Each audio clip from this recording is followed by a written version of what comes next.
I wanna be the best in the game, invest in my name, check no restraints, I'm obsessed with the pain, I ingest, I retain, assess and I change, possessed by the thought I'll be free one day from society's restraints, money, clout and fame, mud, disease, a plague, we all love to hate, have to play the game, have to make a name, all our insecurities are on display. This is war with the enemy, think that it was meant to be, living in a time where disease is on every screen, I won't let them fester me, I know most are festering, negativity is a plague for the mentally weak, no mercy, all I got is working, never stop searching, never quite so thirsty, I'm toxic and psychotic, with this logic, you can't stop it, it's been chronic, since I was a boy, so neurotic and chaotic, built to last with the webs I'm weaving, I could change the past with all I'm achieving, got my foot on gas, never stop competing, if you break like glass, then this life's gonna eat 'em, make mistakes real fast, then you learn how to beat 'em, if you take off the cast, you can see all the healing, if the pain's in the past, move on from the grave and put your foot on the gas, no, never stop competing, yeah. I've been doing this, I'm on it,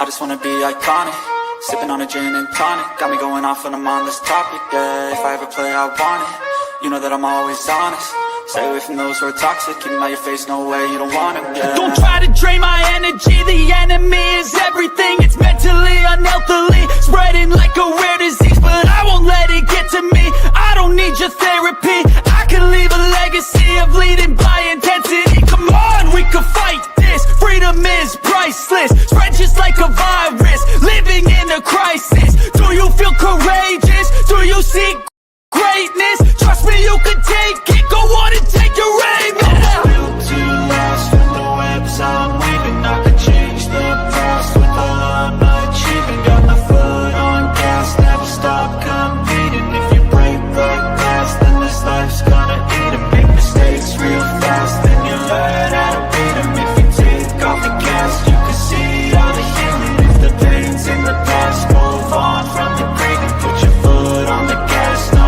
never stop competing, yeah.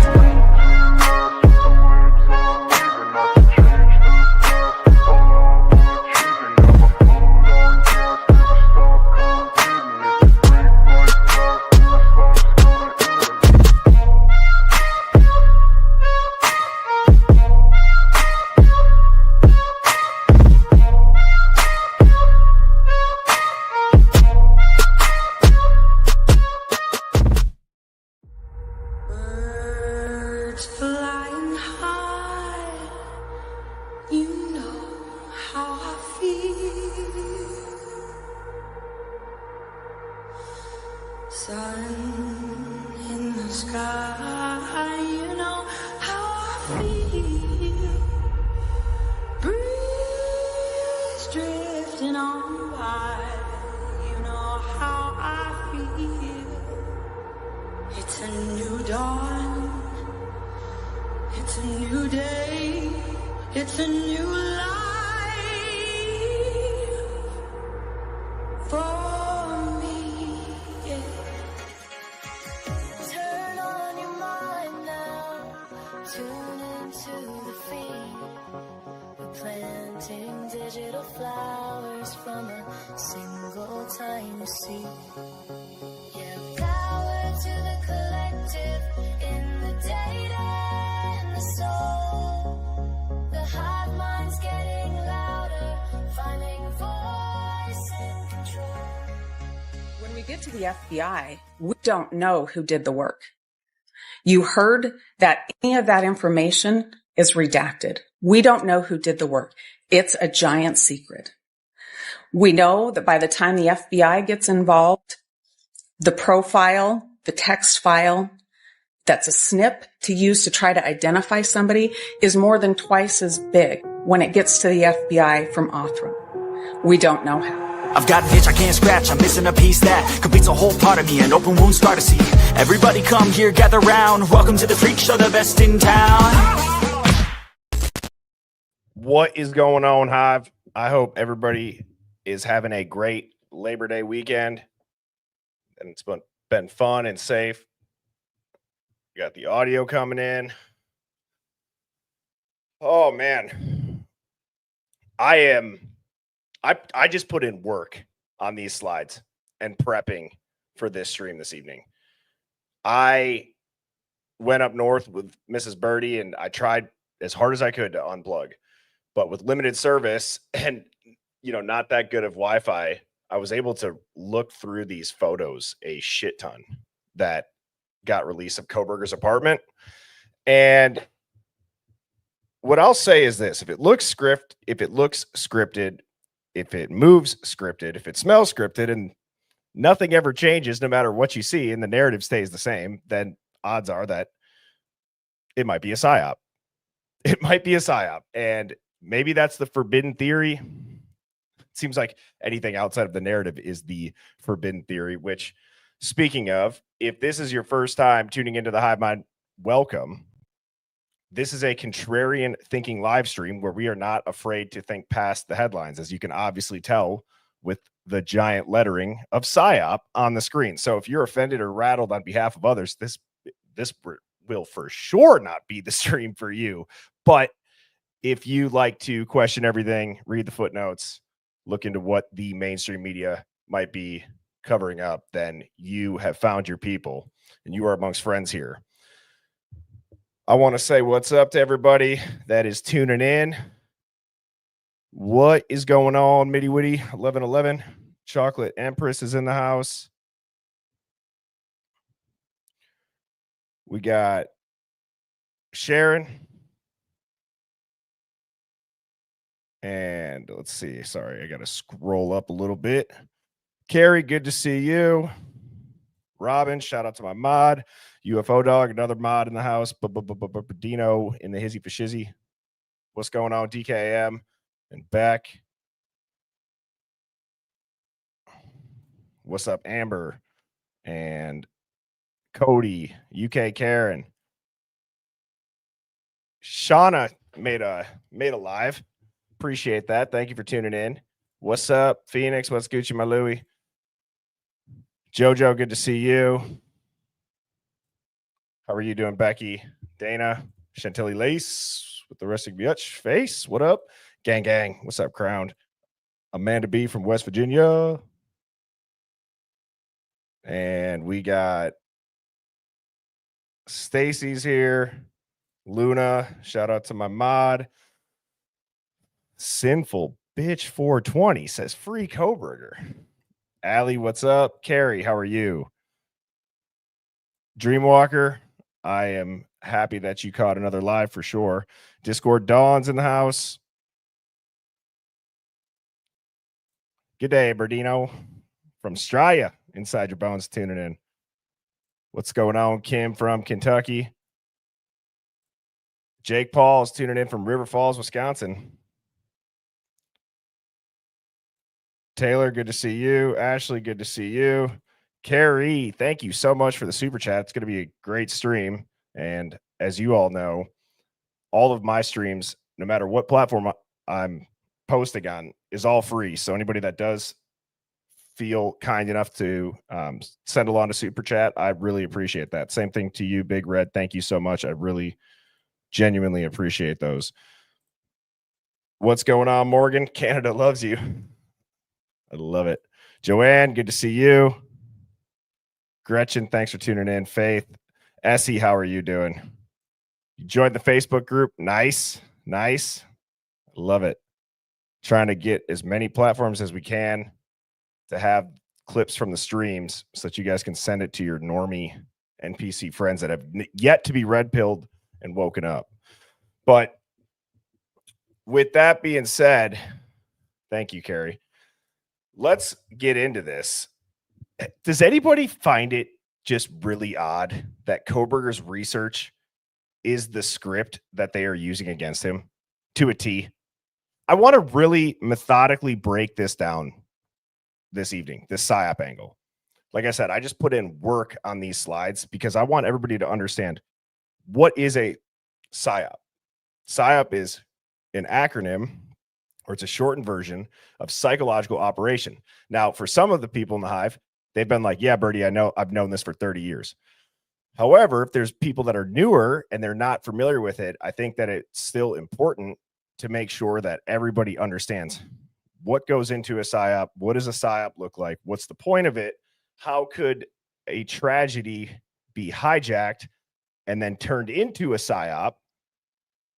So that's what I'm going to do tonight. And this might be the most slides that I've ever prepped for a stream. I have 20. Okay.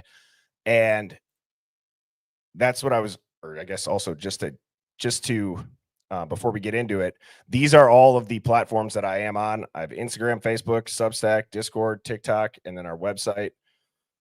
Those links, if you go to my YouTube channel and you press this 6 more links, if you click that, that's where you will find all of these. So make sure you guys hit subscribe. Like I said, that is the best way to support the stream. And we do have merch as well. MSNPC t-shirts. A lot of people have bought the new pink tinfoil hats. Had a handful of Hive Mind embroidered hoodies as well come in for some orders over the last few days. So thank you to everybody who has bought some merch. And I'm continuing to work on getting these keychains still and getting some other really cool stuff up on birdiebombshell.com. Now, moving on to the Discord question of the day. Steph asks, how do you feel about the Clinton body count theory? And I got Hillary holding a gun right at me saying, say it, Birdie, I dare you. That's exactly what I feel like would happen in this. So what are your guys' thoughts, Hive, on the very odd amount of people that just so happen to unalive themselves when they do something to piss off the Clintons? I think it's absolutely real. And my thoughts and how I feel about it, I would say the craziest one is the guy who was found hanging in a tree from like an extension cord with a shotgun wound or two to his stomach and his head. And they said it was suicide, something crazy like that. But as you can see, I mean, there's a lot of bodies. So, and thank you, Adrian. I really appreciate it. Yeah, I think it's real. I think it's real AF. Yeah. And Brandon says either they're killing witnesses or they're the unluckiest MFers to be friends with. You're damn right. I don't want to be friends with anybody that has that many folks around them committing suicide or dying. Have I heard of Boys on the Track? It's insane. I don't think I have. Maybe I have. I just don't refer to it that way. What is that? Does that have to do with the Clintons, or is that just separate? Seth Rich is another one for sure. Yeah. The Boeing documentary on Netflix is insane. If you guys haven't seen that, about when all those planes were like nosediving down and how they made essentially they made a software update in the planes. I'm probably going to butcher this, but in layman's terms, they made a software update in the planes and they didn't tell the pilots and they didn't require training, and they jumped through a bunch of hoops to not have to have the pilots trained because they didn't want to have it cost a bunch of money. And that's obviously the reason now for hundreds of deaths and all of those planes that were just going boom, straight down. Okay, I'll have to look up the boys on the tracks then. So that's absolutely true, Les. And so, Steph, to sum it up, I absolutely think that it's real. And let's just see real quick for the Hive. Hive type of 1, if you've heard of this Clinton body count, and if you agree that it's absolutely real. Type of 1.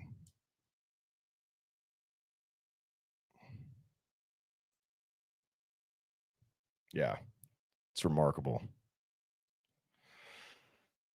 Look at that. I mean, that is crazy. Isn't it weird that this is like one of the most powerful families in our country? And we're just like, yeah, we just accept it. We could talk about it. That, yeah, they kill everybody that tries to cross them. It's like the mob. It's wild.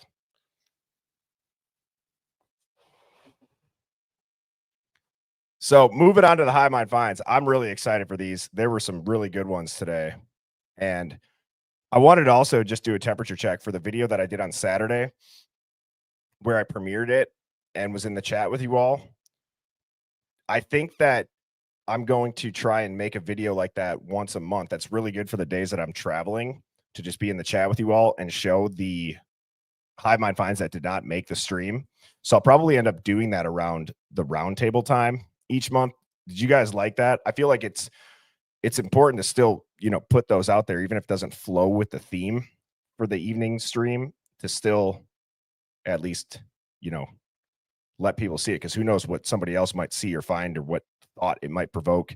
And that is the benefit of the Discord. All of the Hive Mind finds now, just like the question of the day, are coming from the Discord. So if out of any of those other platforms that you join, let it be the Discord. Thank you so much, Daily Twin Flame. I appreciate that. You rock for that. Thank you. Christy, the forbidden question. Is it Big Mike or is it not? I don't know. That seems crazy, but I'm also like, that's such a big rumor. Hive, type of 1 on that one. I'm curious. What does the Hive think about this? Type of 1 if yes, type of 2 if no. Just out of curiosity. Does that rumor hold some weight? Because who was it? Joan Rivers that said that, and then didn't she go missing? Oh, wow. A lot of people do. Oh, Jesus. I don't think so. Do you guys think so? I feel like that would be, I don't know.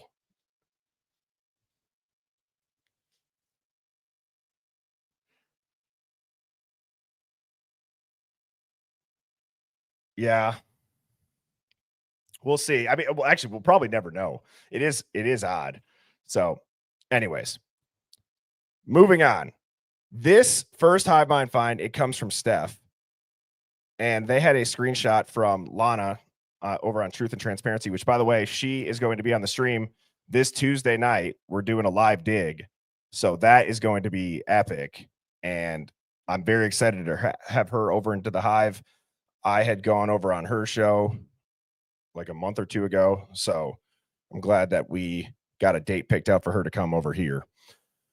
Now, this was posted. It said the University of Idaho murders update. From the live today, I asked for the screenshot of the Dylan M social media post. This is the social media that was called in by Olivia, and Maury pulled search warrant preservations on this account. Thanks for sending the screenshot. And it says, well, first off, we heard Xana and Ethan come home first and talk to him. They were both drunk, and that's when we went to bed. We live on the 3rd floor and always lock our doors to prevent people from stumbling in our rooms. We're used to noise because it's a party house. We were up late that night and didn't come downstairs until noon when the cops came to investigate. We came downstairs and we saw the bodies bound and gagged and blood everywhere. So much blood. We didn't make the phone call. We don't know who did. So is this fake? Is this real? What is this? Because there's so much stuff that's kind of just, again, I say factually wrong, but they don't live on the 3rd floor.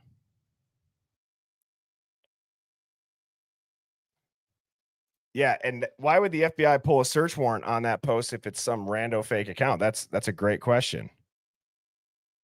So who is saying that it's fake? That's another thing too that I just, why is everything that is not the narrative deemed fake? Like, I'm not saying that it's not fake, but I'm saying, isn't that interesting how quickly everybody's always around to say, this is fake as fuck. This is fake as fuck. I mean, who is the person that, does anybody know, like, the FBI pulled the search warrant? Did the FBI discredit it? Or does anybody know who's actually doing it? Or is this just being pushed out and nobody knows where it came from? And that's kind of my thought too, Joanne. I don't know when this is from. This was just posted. I don't know if this was posted. I don't know if Lana posted that 4 hours from when it was, when I saw it on the Discord, if that's an old screenshot. Yeah. Someone said they saw this on 4chan back in the day. The other thing though is like, there's not blood. We didn't see any blood really. This is posted back in November of 2022. Okay.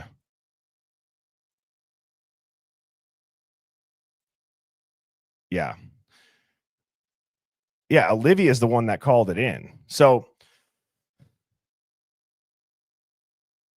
I don't know. This is one of the reasons why too, like this whole psyop angle, the muddied waters is a key aspect of that. And so I tried to pick this, or I picked this one just because I thought it had to do with the theme. Like, what is the truth? We don't even know. We don't know. Okay. Now this one comes from Gems Freak 52. And this comes from the newly released body cam footage when the police showed up to the crime scene. They said this car has a few people in it, as well as two others when you zoom in it. The front seat passenger is wearing a sweater or jacket with stars on it and holding a large box full of. And so you can kind of see it back here. It's hard to see it. And I tried to put a filter on it. So I was going to say, and Big Red just said it's fake, but the fact that Olivia turned it in lets us know she's sus on Dylan too. So if there's no other takeaway from this, then yeah, I mean, that's a great point. And thank you for the super chat, Big Red. So I don't know if anybody can enhance this more, if anybody's got some skills or software. I did my best with Canva, but I feel like you can definitely see someone's shoulders and it looks like a face is blurred. There's definitely a bag sitting there. So you don't see anyone in the car? I feel like you could see somebody sitting for sure. I feel like I see a head right there.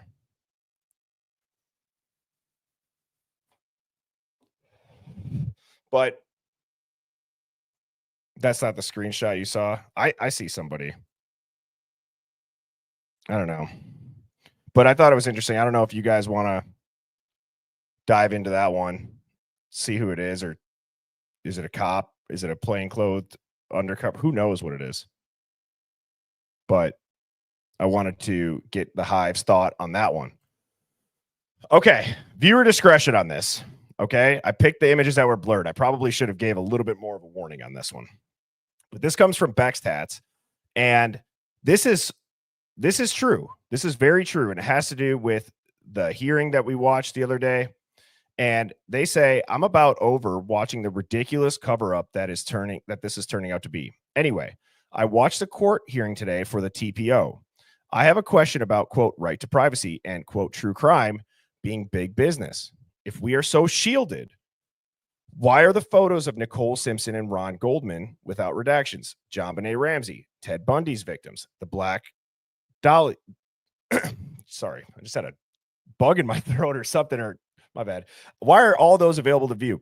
Perhaps people want to see the photos not because of the gore, but because we want to make sure that what we are reading is accurate. Once LE does not have to disclose to the public, anyone and everyone can be a suspect for any crime anywhere.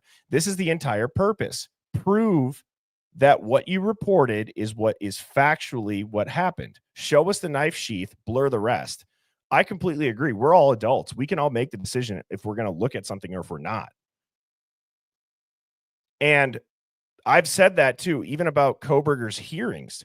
They said, oh, he's moved to the side for safety, or, oh, it's a courtroom setup. But I'm like, go look at any high profile crime. He's never there. Nobody's off to the side for their safety.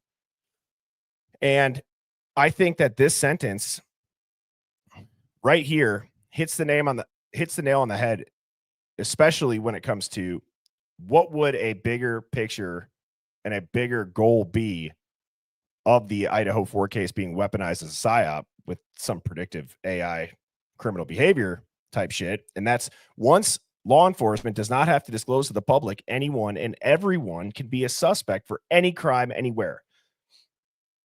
That is terrifying, and it's true, and we're inching towards that. There's going to be a point of no return if we're not already there. Thank you, Granny Wolf. I appreciate that. Franklin Credit Union, Boys Town. Are you saying that that's one that we need to look up for Hive Mind finds? Post it in the Discord if that's what you're referring to. Exactly. Exactly, too. The black boxes on it are just wild. I agree. And yeah, it's like this happened in public. there's apparently a psychotic serial killer obsessed criminology student with no ties to these young people, and he brutally murdered them.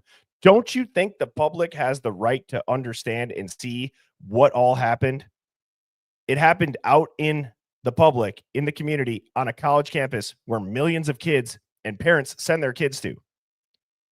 We should feel like this was done right. We should feel like we should know what to look for. If, God forbid, this happens again, what did these people F up and not do right? Obviously, the list in this case is a mile long.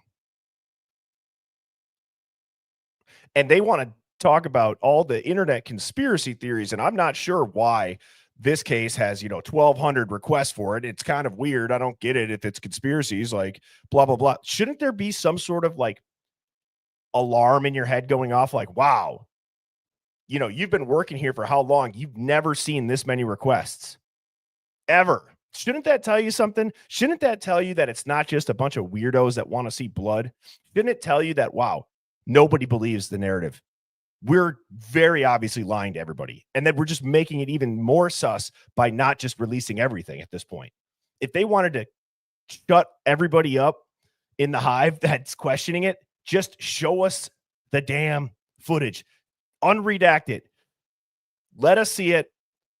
And if not, because if law enforcement is corrupt, to end this rant, if law enforcement's corrupt, you're damn right that we have a right to know about it. And people need to be held accountable for it. Yeah, gets me fired up. Okay. Now, this is super interesting. This comes from Native Californian, CCH, and this comes from X. Look at this list, Hive. This is remarkable. Kohberger Forensics update, updating this critical forensic evidence list, okay? So let's just go through this. How many of these were we told versus what is the truth? And like I said, the NPCs, they're literally brainwashed because every outlet had the same script. They can't even believe this. So like, what's the source on this? Well, the source is the real shit. It's the real documents. It's not your, teleprompter reading, spray tanned, makeup wearing TV host. This is like from the documents that real people looked into. So there's no Dickies coveralls. There's blood on Dylan's blanket and jacket. There's 1,000+ crime scene photos, but no sheath. There's no new strong forensic evidence. There's no SA or sexual motivation. There was no stalking of the victims. There was no murder weapon or clothing. Bryan was not Papa Rogers. There's no social media connection. No Bryan familial tips to LE. No Mad Greek connection. No evidence to place Bryan or Bryan's exact car at the crime scene. The assailant did not say Kaylee. The DoorDash driver, the food was delivered to the front door, did not see Bryan, saw all lights in rear of 1122 King on at 4 a.m. and also saw female with long hair in third floor bathroom window. 2 weapons were used on Kaylee's. Ethan's legs to immobilize him. LE cannot confirm victim 1 through 4. ISP confirms bloody latent soul print and documents other, quote, red stains all over common areas. And Bethany and Dylan hear a firecracker and a flash. This is insane. I'm sick of it. It's so triggering, and I'm not somebody that typically gets like real life triggered. You know what I mean? Like I'll crash out and I'll rant here on stream, but I'm saying it drives me up a wall when I'll read this. And then I got to look at some comments saying, let it go. It's over with. He's guilty. He confessed. Shut up. And I'm like, you are sharpening the knives for the wolves that are about to come and end up being able to F all of us over when they want because of people like you that won't do anything but listen to the mainstream Mockingbird media and just parrot it back. It drives me crazy, guys. This is not okay that all of this is true and nobody knows it. 80% of people are still nodding their head yes about Bryan Kohberger.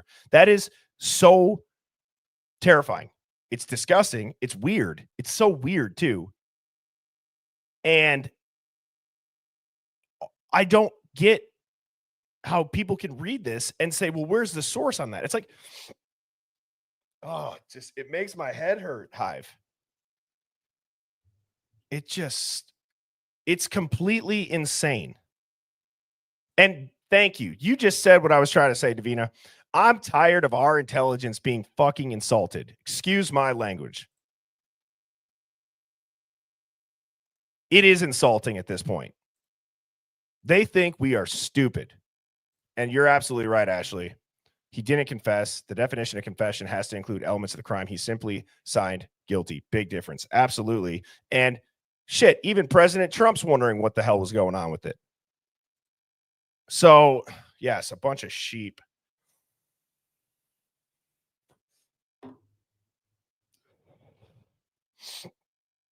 Gaslighting. Usually I think that word's overused, but in this case, it is just a spot on definition match of what's happening. Exactly. And Robin, Bryan Kohberger's old research is about not just wrongful convictions, but people who plead guilty when they're innocent. You cannot tell me that that is a coincidence. On top of everything else and with everything you're looking here on screen, that all of the books and his papers were about exactly that. They're going to, now what's funny is people are going to be like, well, yeah, that would make sense. He's a criminology student. It's like, but it didn't make sense that he was a criminology student when he would be studying serial killers and wanting to do a survey. It's mind-blowing that these people, they can't get their head around that. Because I can already see that coming. It's like, well, yeah, of course he'd have papers about that. He's criminology. But he wouldn't do a survey on thinking about how somebody who is about to commit a crime would think or feel. That's guilty. Jesus.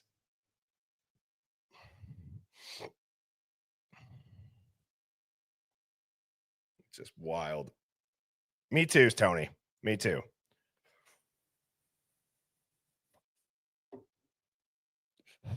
And I don't know if you saw my post, Sherlock.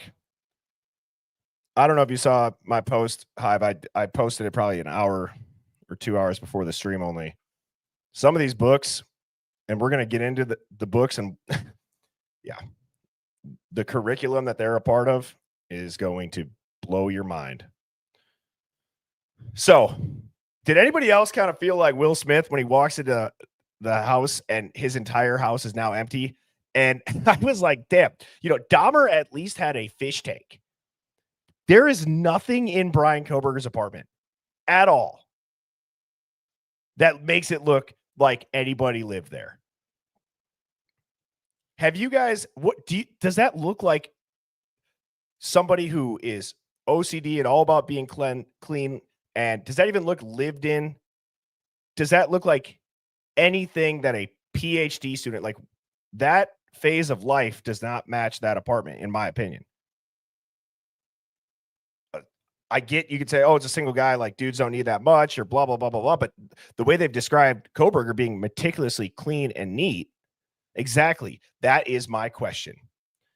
Does he even live there? And yes. So even if he's not OCD, Phoenix, I'm saying like the narrative, like everyone wants to be like, he's weird, he's obsessive, he's this, he's that. And it's like, that doesn't look like that type of person's apartment in any way. His car was meticulous. They made that guilty on him.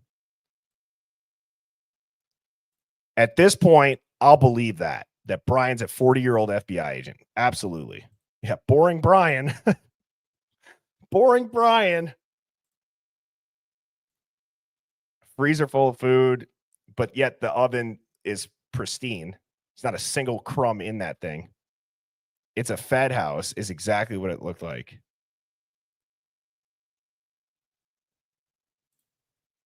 And yeah, Phoenix was saying he's not OCD, but I think in general, like that could just be because of like the official diagnosis of autism is maybe what she was going at. But in general, the narrative, you guys get my point on that.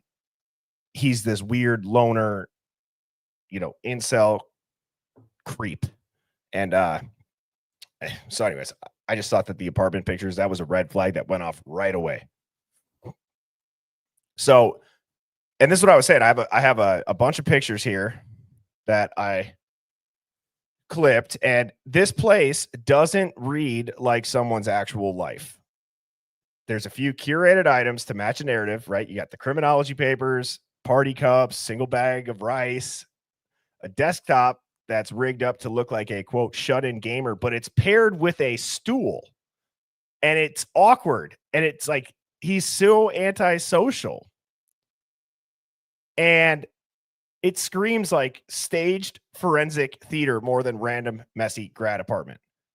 The shit that's in there is so random. It's so it doesn't make any sense.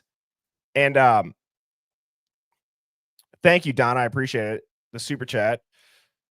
Donna says, have you seen the photos of BK's paper that he wrote for his classes at WSU? They go along with the books being used in his classes. Mind-blowing. Absolutely. It is mind-blowing. And that's what we're going to get into tonight. And I'm telling you that this script is in its entirety a psychological operation. And yes, people can die in a psychological operation. There could be real deaths in a false flag. But when it gets weaponized in the narrative is when the true psyop starts. And his paper is amazing. It's very well written. It's very thought-provoking, and it's very clearly laid out what he is studying. And he clearly knows his shit. I don't think anybody would read that paper and think that it's bad work. And the birthday card, yeah. I want to know who sent him that. So here's some more photos that I said I tried to put them all like in one place. Now, did anybody else notice? I could be wrong, but when I was looking through the photos and I didn't have time to get it on the stream, did his shower even have a shower curtain? I saw like one like somewhat might look used towel on the rack. Can somebody confirm, was there a shower curtain? I wanted to have a chance to look at that, but I didn't have time before I started.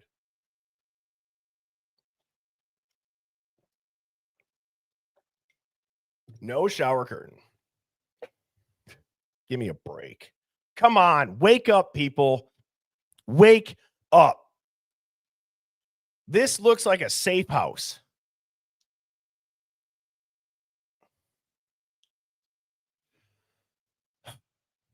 Yeah, it's oh.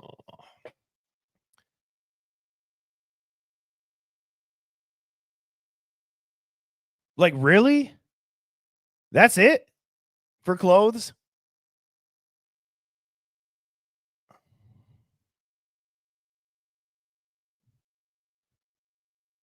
I don't get it. And this stool, you're not going to be sitting there for hours. Your ass is going to hurt after 10 minutes sitting on that thing. If you're gaming or if you're, putting in work on, if you type that paper out, sitting on that stool, yeah, your ass is going to be asleep. Like, why not have a gaming chair? It looks staged.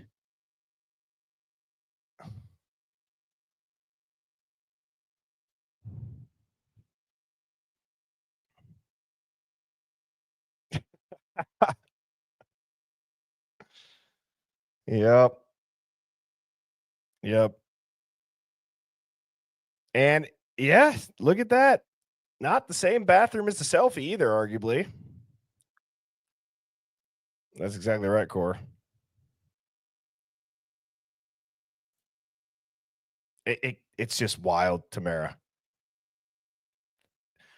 You guys can't tell me that if you have a brain and you see what Bryan Kohberger wrote and the books that are in his apartment, and you look into what those books say, there is no way that this is a coincidence, everybody. With how much attention this case has gotten, all of the questions, everything sealed, everything redacted, the plea deal out of nowhere. Come on.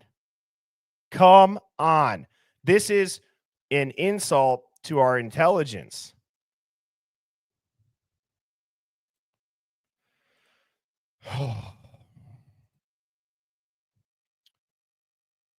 And just, again, it just looks like, I don't know. Isn't it weird how you can like look through the screen and just kind of tell like this is off? This is off. Just seems weird. Now, All right, Hive, this is what I want to get into.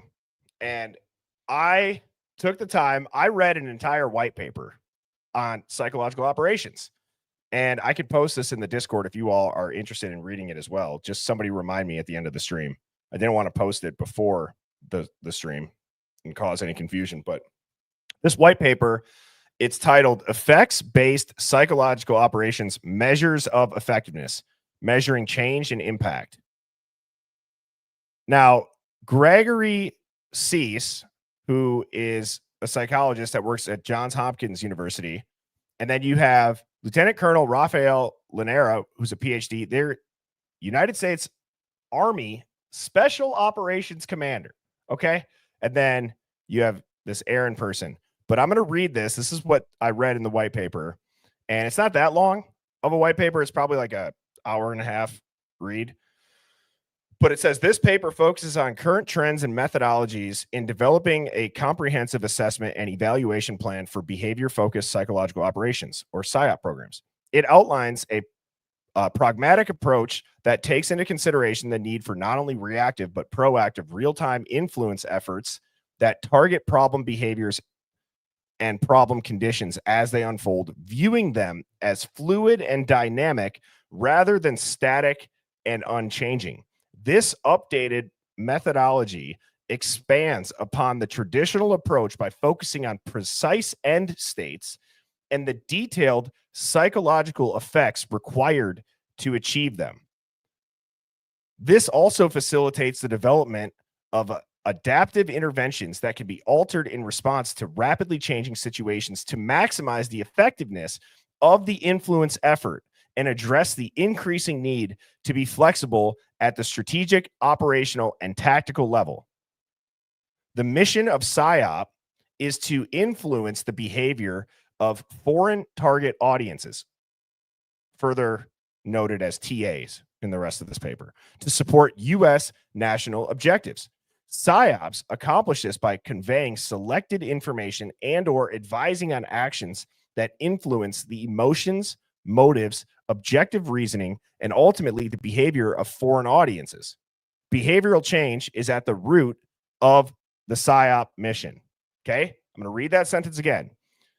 Behavioral change is at the root of the Psyop's mission. Although concerned with the mental processes of the target audience, it is the observable modification of the target audience's behavior that determines the mission success of a psychological operation. Therefore, influence efforts must have clearly defined and measurable behavior-focused goals and objectives.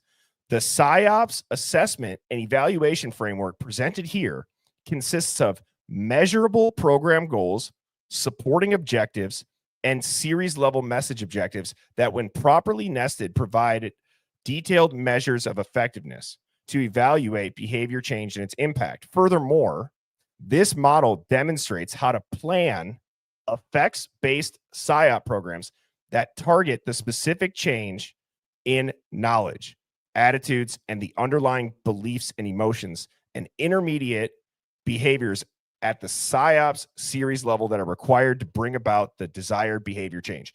Okay, this is wild. The Psyops are not tinfoil hat conspiracy things. You guys are reading this. Now, this says they're talking about foreign audiences. Bullshit. We all know they do that shit right here on our soil against their own civilians. But what this paper does is it walks you through, it's like wargaming out how a Psyop would be planned. So in what I got on the right here is the military doctrine says a Psyop would work like this. First, you're going to define the objective. What do you want the public to believe? Then you set the program goals, measurable changes in that behavior. Then you run supporting objectives, step-by-step actions from media, courts, families, and the public. And then finally, you design series objectives. What people must know, believe, feel, and do. Okay. So I went through and I did the entire, I went through and I tried to do this myself as the Idaho 4 through the Psyop lens, and tell me this isn't mind blowing. The objective is to make you believe Bryan Kohberger is guilty. Full stop. No questions. The program goals would be to increase media certainty and decrease the attention to contradictions, cause the families to demand closure, and prevent alternative narratives. Okay? So the media is going to get the credibility. We're not going to pay attention to any contradictions. We're going to cause the families to demand closure, and then we are going to prevent alternative narratives. The supporting objectives in this case, the media is going to repeat Elantra, sheath, DNA. Say it with me, Hive. Elantra, sheath, DNA. Elantra, sheath, DNA. Over and over and over and over again. The public mocks dissenters as pro-burgers. The courts seal the documents and they fast track a plea. And the families are going to beg for justice now. So think of all of those supporting emotions and objectives that you can crystal clearly see laid out in this case. So what you must know as far as the series objectives, and when I post this white paper, you guys are going to see it literally lays out step by step. How would you plan it? Okay. So what you must know, his DNA was on the sheath. In my opinion, and that's what I picked as it. Would you guys agree that if there's one thing you would have to know about Bryan Kohberger being guilty, it has to be that the DNA was on the sheath, correct? And then you think about, well, what must we believe? And that's the case is airtight. It's a huge talking point. They're always going to say it's so obvious. There's so much evidence. There's a mountain of evidence. So you got to know the DNA was on the sheath, and they got to tell you that this case is airtight. What you got to feel: fear, anger, and then relief. And what you must do is you got to stop questioning and you accept this conviction because of the story that was told around it. Does that sound familiar? Because that is exactly what has happened here in the Idaho 4 case. And that is a psychological operation playbook. Straight out of a white paper, using their own terminologies. What's the objective? The program goals, supporting objectives, and series objectives. You can label that out immediately and very easily. And a lot of people are saying, yeah, same thing as COVID. You know, yeah, you just say DNA and all the guilt are sink.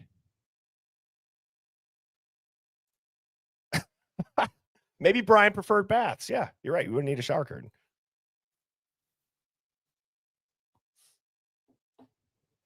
And I would say to that point too, Chevy Metal, is that there's got to be, I don't know how we could prove this. And I'm not just talking about with this case, but there's got to be algorithm incentives that they'll boost certain narratives. Like, we all know that. We've seen it. We've witnessed it, especially around this case. But I'd be curious, like, is it keyword identifications? How does the algorithm know to do so? Is it instructed by humans? Is it all AI? Does anybody have any background in that? How would certain videos on a topic get boosted when it's the same topic, but your positioning on that topic and how you feel about it won't? I'd be very interested to learn about that and how an AI algorithm can depict and detect, even though you're talking about the same thing. This is good. This one's bad, though.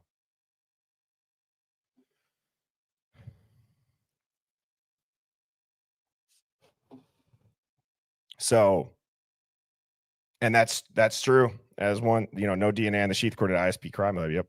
They use encoded language like ironclad. Yeah.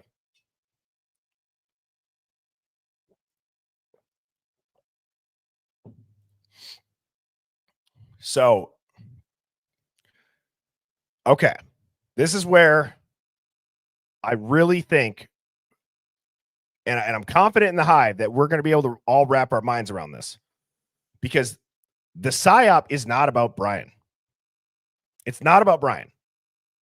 If we map it out using that Psyop doctrine, the program's goal or the end state would be You're going to condition the population to trust state-controlled narratives over evidence and accept surveillance and secrecy as justice. How would you support that? We got the media echo chamber that we all know.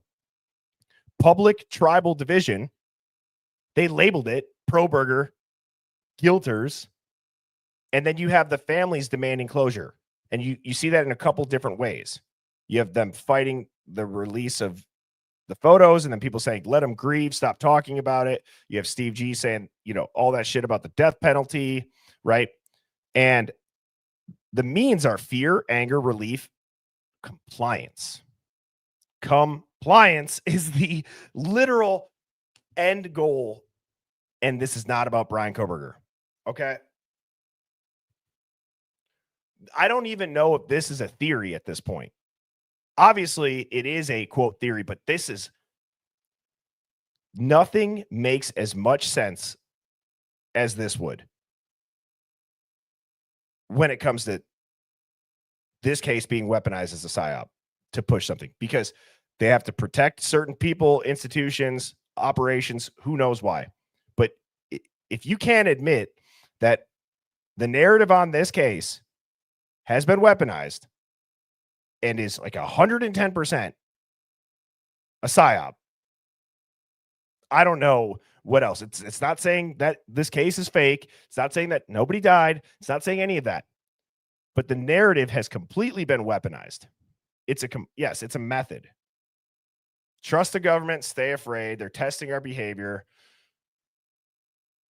They use this shit to make us toe the line.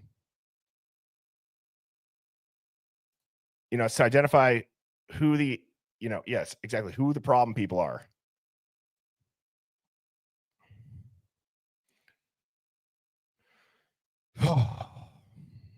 Just trying to read some of these comments.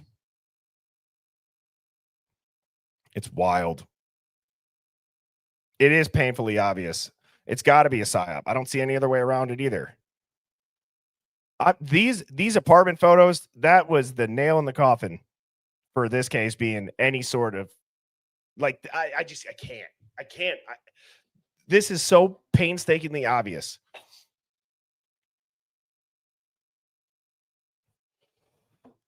That's exactly right. And like I said, put in work on these slides today. Now, the shadow player, you guys know I had George Webb, one of the OG kind of truth investigators. He came on the stream and we talked about Palantir. So for everybody that doesn't know what Palantir does, they build the data platforms that power surveillance, predictive policing, and narrative enforcement.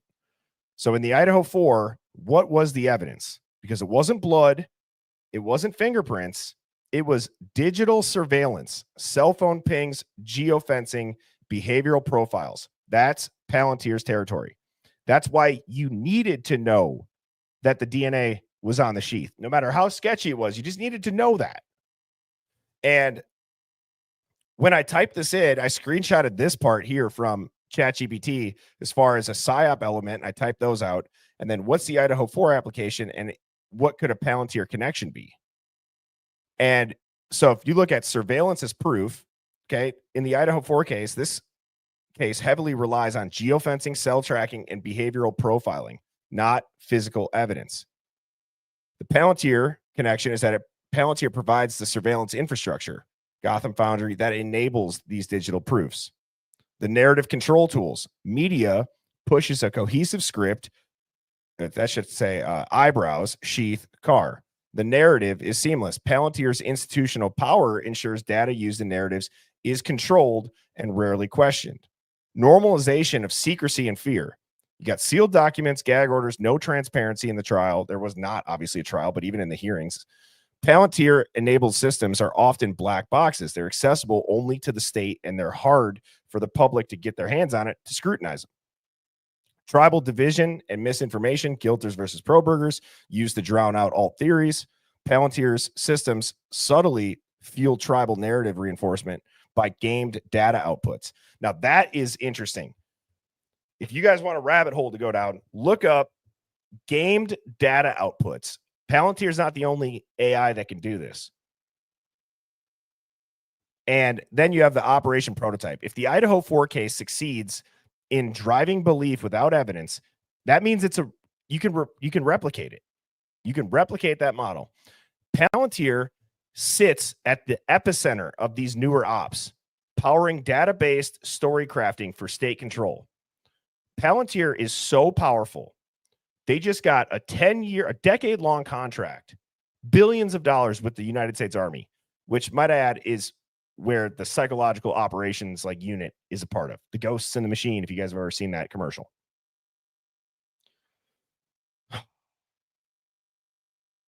So I want to show you this, because even if you know it's a psyop, there's a very good chance that you're playing into it and helping it without knowing. And in a way, if we had to Monday morning quarterback ourselves, we're demanding the photos, we're demanding the video, we're demanding the transparency. And they're like, well, we must have to just now surveil everything. The people are asking for it. See? And it's like, yes and no, but that still helps their control surveillance state, end goal, right? So never waste a good crisis. And this guy said 76% of attackers leak intent online. Nobody's watching. I'm building America's early warning detection system called Gideon, the single biggest modern breakthrough for public safety.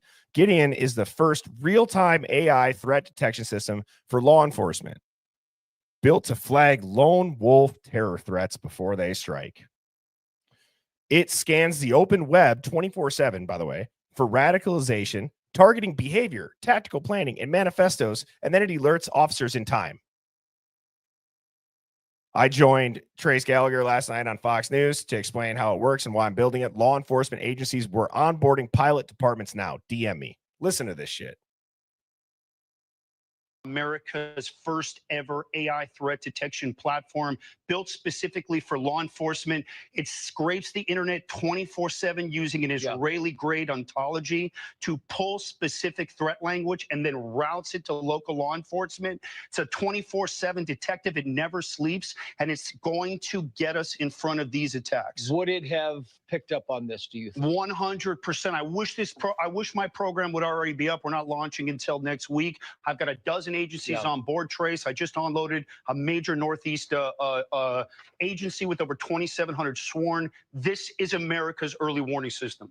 So isn't that also interesting too, how, and I'm going to play this again. Isn't it interesting how this shit all happened with that shooting? And he's like, no, it'll be out next week.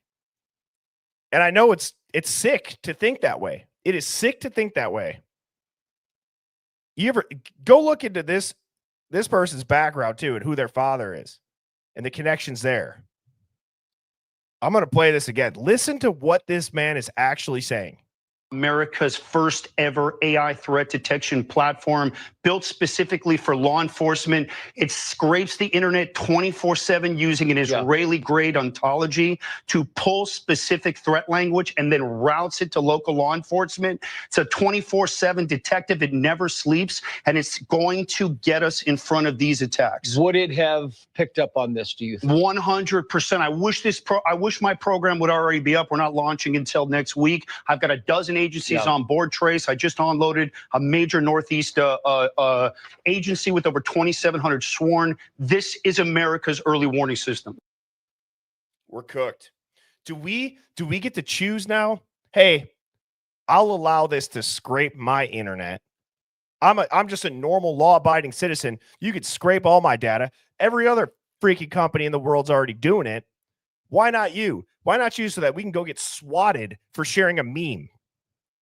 We can go get arrested for making a joke about a prominent political figure next. We can get arrested for saying Bryan Kohberger might be a Fed and this might be a psyop. Shit, at this point, that dude's program's probably scanning everybody in this hive. No question about it, on a list. Social credit score incoming, all that shit, dude, it's not that far away. If it's not already even here going on in the background, that's just not made public yet. That should terrify every single person that this will be scraping it 24/7. And you could say, no, it's good. It's meant to prevent it. Guys, I can promise you, with all of the tools in the world, if somebody wants to go into public and commit a violent act of terror, It doesn't matter if it's a gun. It doesn't matter if it's a knife. It doesn't matter if it's a freaking van that they drive into a parade. People will find the means necessary to accomplish it if they're that dead set on doing it. It is an impossible thing to prevent, and it's sad. And I would like to think that a lot of these people that carry these acts out, God only knows what's being done to them to make them do that, or who knows the sick fucks that run this black budget type CIA stuff, that the lone wolf shooting up places, it is out of control. It can't be by chance. There's got to be something behind it. There's got to be. And to now say, for the greater good of preventing a lone wolf terror threat, we're going to have every single person's internet be scraped 24/7, and it's going to identify your local police so that they can come and arrest you if you use threatening language. Give me a goddamn break. I can't. That is terrifying, and it's dangerous. We cannot.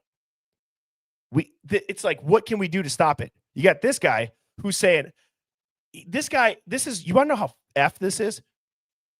And I hate to say this, and bless those victims' families and everybody that's affected by this.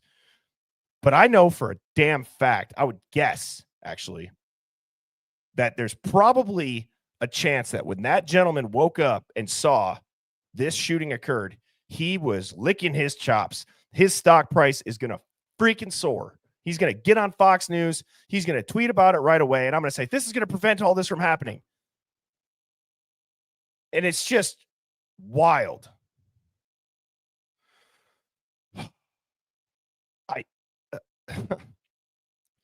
When I was up north with Mrs. Birdie, I was ranting about this, and she's like, it is crazy how people can't see that even the timing of like, no, this goes live next week, and this shooting just so happened, and he's on Fox News talking about how this would have prevented it.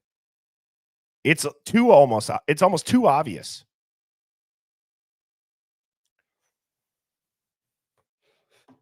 I'm sick of the deep state. I'm sick of the government. These people need to leave us alone. These people need to leave us the hell alone. And it's not even, I can't even put it into words other than I'll sum it up with like a paycheck. Okay. You never see the government when you get your ass up before the sun's up and you shower and you get ready to go to work. You don't see the government when you're driving to your job. You don't see the government when you're getting home late and maybe you missed your kid's practice because you're working for the man. Now, you don't see them then, but you see the government every effing payday when they take 39.8% or whatever the hell the tax is now, and they take that cut. They take their cut. And then it's like you drive down the main roads and the freaking potholes are everywhere. The schools are shitty. The textbooks are bad. The food sucks. We're being poisoned from all angles. The air, the water, the food.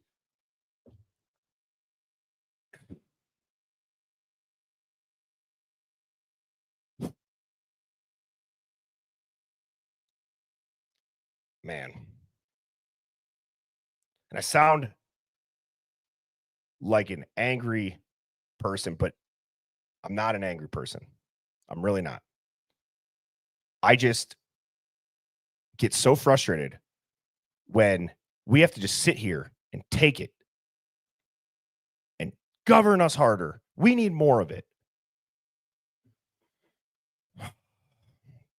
So, in this case, like I said, has become the vehicle to expose all of it. And that was my tinfoil hat conspiracy of the day, which I'll go into this quick, and then I want to talk about a couple other things. So the tinfoil hat conspiracy of the day was, did the Travis Kelce and Taylor Swift relationship start off as a staged relationship? Now, not saying it's not real now. I know they're engaged, but you look at female NFL views and how many more started tuning in and watching. You look at all of the money that Travis Kelce started to make and was rewarded for that, all of the certain narratives that he was pushing. Taylor Swift and the Chiefs were prime time. They just so happened to be the Super Bowl, and it worked. It's a love story. Everybody's obsessed with it. And the NFL's viewership skyrocketed. So I don't know if anybody's like looked deeper into that. That's one thing I was like just trying to think of something before the stream. I'm like, my wife was talking about Taylor Swift's new album. I'm like, I'm going to talk about how maybe her and Travis Kelce start off as just a freaking ploy to get more chicks to watch NFL. But I don't know if anybody else feels this way, but I thought that was super interesting. Type of 1 if you think that there's a chance that was done just to get more females viewing it. And I here's what I'm going to do. Well, you guys answer that.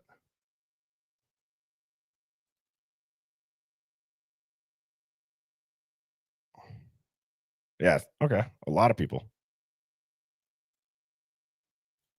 Now I'm going to pull up the actual white paper.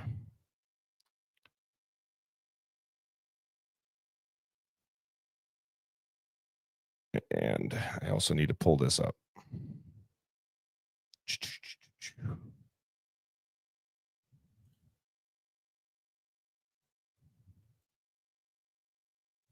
Okay. So here is what I also want to show you guys quick. So this is what I had posted right before the stream. Now, a bunch of the books that were found in Bryan's apartment, I'm telling you right now, it was not random. I call it like a Psyop trigger list, but a bunch of the books found in his apartment line up with actual curriculum that's used by the FBI's Behavioral Analysis Unit, a CIA black site interrogation training, and MK Ultra sub-projects on mind control and paranoia induction.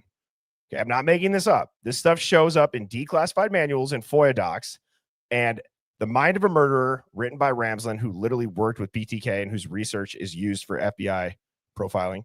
The Rise of the Warrior Cop is used in DARPA simulations to study how we respond to militarized police. And The Anatomy of a Wrongful Execution, it's a book about someone wrongly executed, and they spun this now. They're going to spin this now as evidence against Kohberger. Come on. They didn't just find these books. They've used them and all of his studies to build a narrative around him. And I just think to myself, that is next level psyop engineering. Your thoughts and what you study, that's now going to be admissible in court. Your curiosity, that's evidence. And it's mind-blowing. It's just wild. And I need to continue to dig into the books more. But I'm telling you, what I'm finding, it all starts to point to this white paper here. Okay? And I would highly encourage building a legend. And I would highly encourage everybody when I go and post this in the Discord, and actually I'll do it right now. I'm putting it in the, I'm going to put this in the, what thread should I do it in? I'll put this in the case chat. There we go. All right. So it is in the Discord. Now, this is interesting, okay? It has charts. It tells you exactly how they're going to manufacture a psychological operation. Now, when you think about what goes into it, this blew my mind. Now, I'll zoom in a little bit here for everybody. Okay? The PSYOP's objective. Then you're going to quantify what a desired end state would be, having a goal. This blew my mind. You have different fluent supporting PSYOP objectives. Target audience 1, target audience 2, target audience 3, then a different objective with the same 3 target audiences that could be different. And then a supporting PSYOP objective, again, with other TAs. All emotional behavioral objectives is what comes out of these. And they have multiple series for each target audiences that contain specific knowledge, beliefs, and emotions that are intermediate behaviors in a message. This is crazy.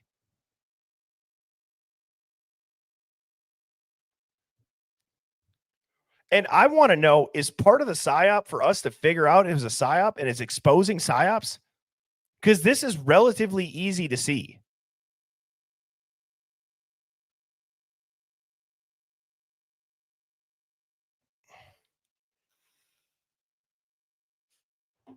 Yes. Okay. That's what you just summed it up, Shizzo. Exactly.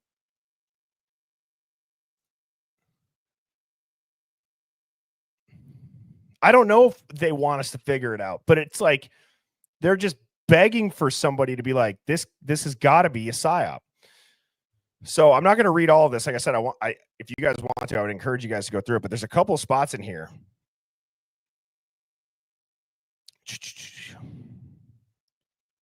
Okay. PSYOP program goals provide commanders with a rapid response mechanism that's nested underneath existing authorities, policy, statutory, budgetary, and then execute. Those permissions that lend itself to crisis response and contingency operations in near to real time.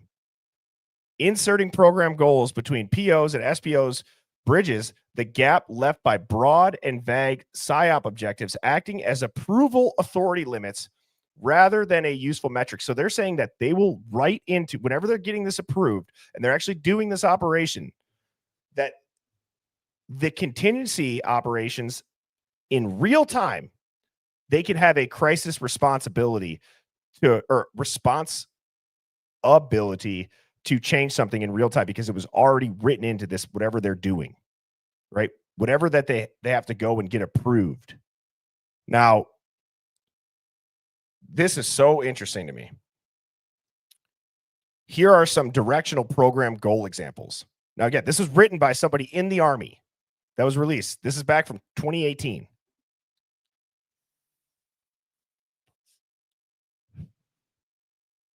Did the link not work in the Discord? Sorry about that. I can repost it.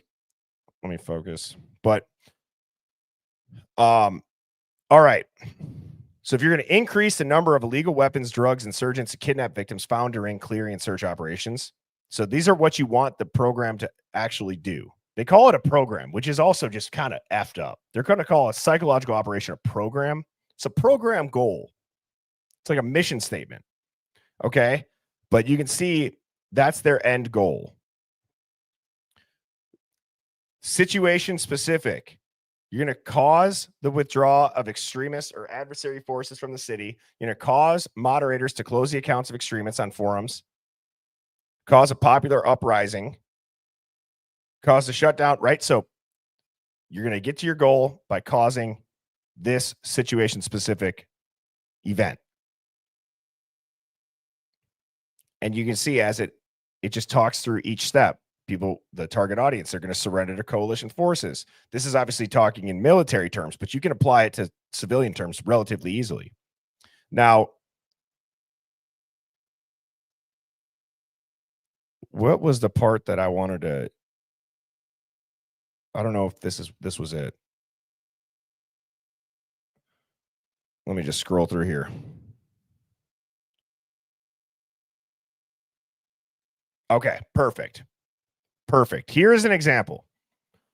Okay. This is what you can see for messaging objectives.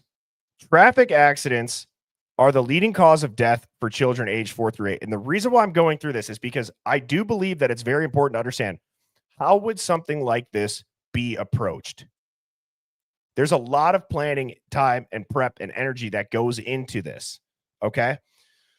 So, traffic accidents are the leading cause of death for children aged 4 through 8. 65% of household garbage is recyclable. 90% of insurgent attacks hurt fellow tribe members. Only 4 to 5% of Afghan children had access to primary education under the Taliban. So the belief objectives is wearing a seatbelt is the most important thing you can do. Voting in elections results in local representation and new government. Cleaning up the trash in the streets will make the town more attractive. And then I will receive food, water, shelter, and fair treatment if I surrender now. There's all of these things where they think through This is what knowledge objectives are, belief objectives, emotional objectives. They're going to fear for the safety of their family for not reporting insurgents. Now,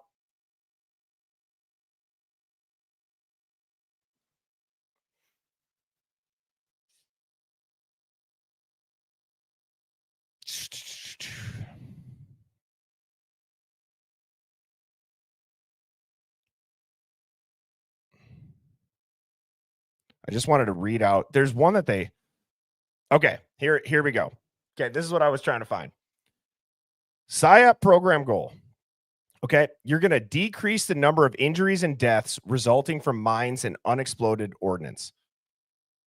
How many people were injured and killed last month from mines and UXOs? Where at and what were their ages and gender?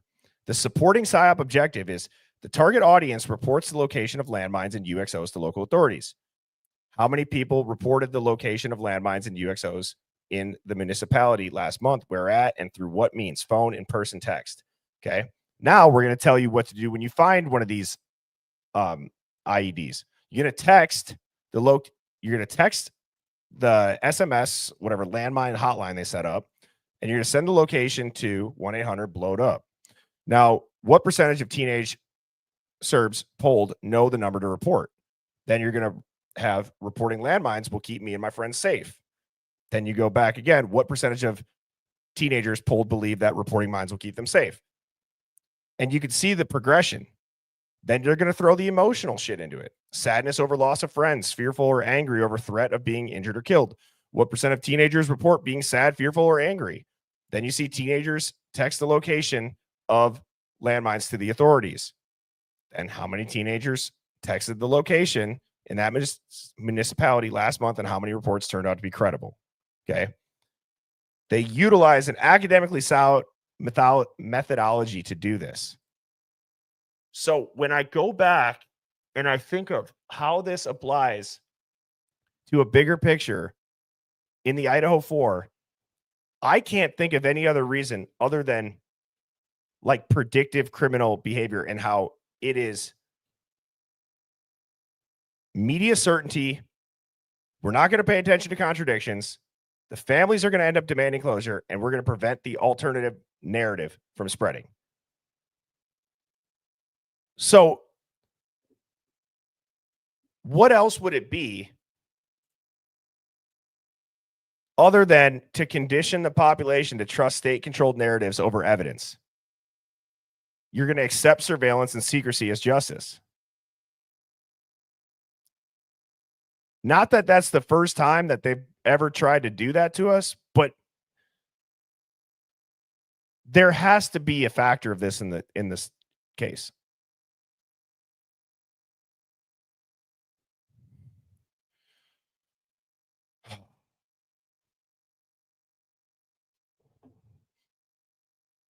So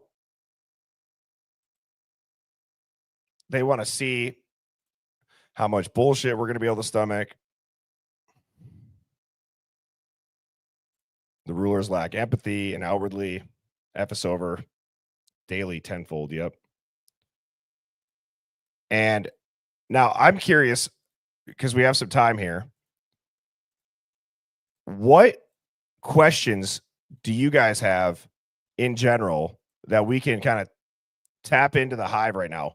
I got to tell you, when we had Sammy on, it completely reinvigorated, I think, a lot of people in the Hive, including myself too, when it's like, all right, let's just like start like ripping off a theory with the Hive, with the comments, and just kind of flexing the muscle of the Hive when it comes to what are our thoughts on Bryan Kohberger's papers being written exactly about what's happening to him, and how is that a chance in addition to the lack of transparency in this case? What are we witnessing?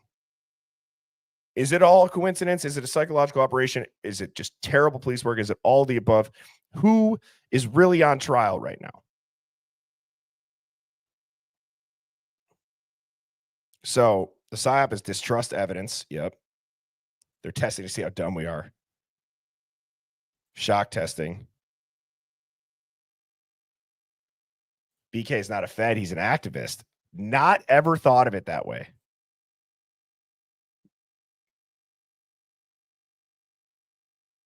Is he an activist? I don't know. He's an actor, not even in jail.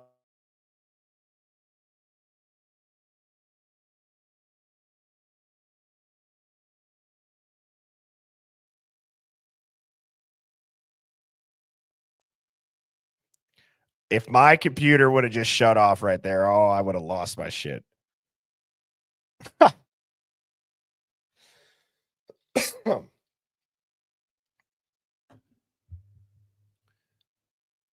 Core says, I'm legit getting to the point to where I believe the only reason I didn't call 911 is because police were already there undercover. It's a great theory. Has anybody got any like bombshell theories either? Just to get touch DNA allowed. The IgG angle. There's so many. There's so many other supporting objectives.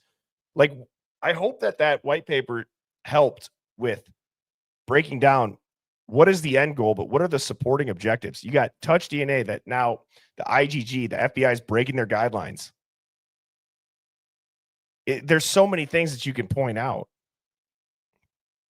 Damn, we are on trial. Gone Girl. Exactly.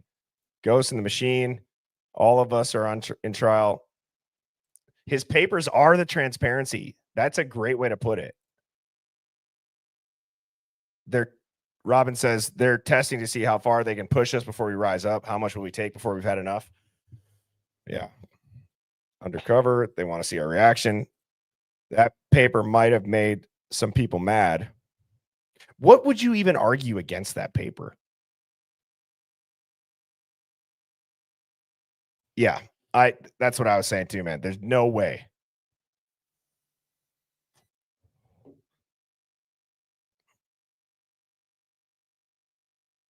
You know, if this goes to try and I don't remember who posted this clip in the Discord, or somebody posted a video or a TikTok, but it's like, if Bryan was going to appeal, it's going to be done last minute. It's kind of like, you don't want to let somebody know that move until you have to do it, down to like the last hour. The other thing too, I don't know if anybody knows this creator over on TikTok. I see her videos pop up every now and again, and I've tried to get her on the stream, but I think she was saying with it being the summertime, like a month or two ago, she didn't really know if she'd have time. But now that school's starting back up, maybe if anybody has a direct line to booking with B, I think she's been putting out some really good stuff. And her and I have messaged back and forth a couple of times, but the timing didn't work out. And I think she just had a really good point about DM and the time zone on her phone, and how she mentioned she's not sure what time zone her phone's in. And it's like, so if you set your time zone setting to a different time zone, there's no notification that pops up on your messages, and you don't know when it was switched. You can't go back and see when it was switched. So it's very interesting. I think it's 4 days, right? 4 days? 3 days?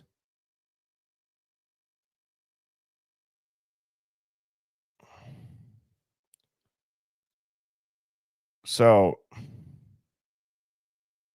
I believe, isn't there one that's like in Boise that would be different? I think it's relatively close. And yeah, they would auto adjust the time, but I think you can go in and change the setting yourself. Yeah, he's got it till Thursday. Why do they have Kopaka swatted?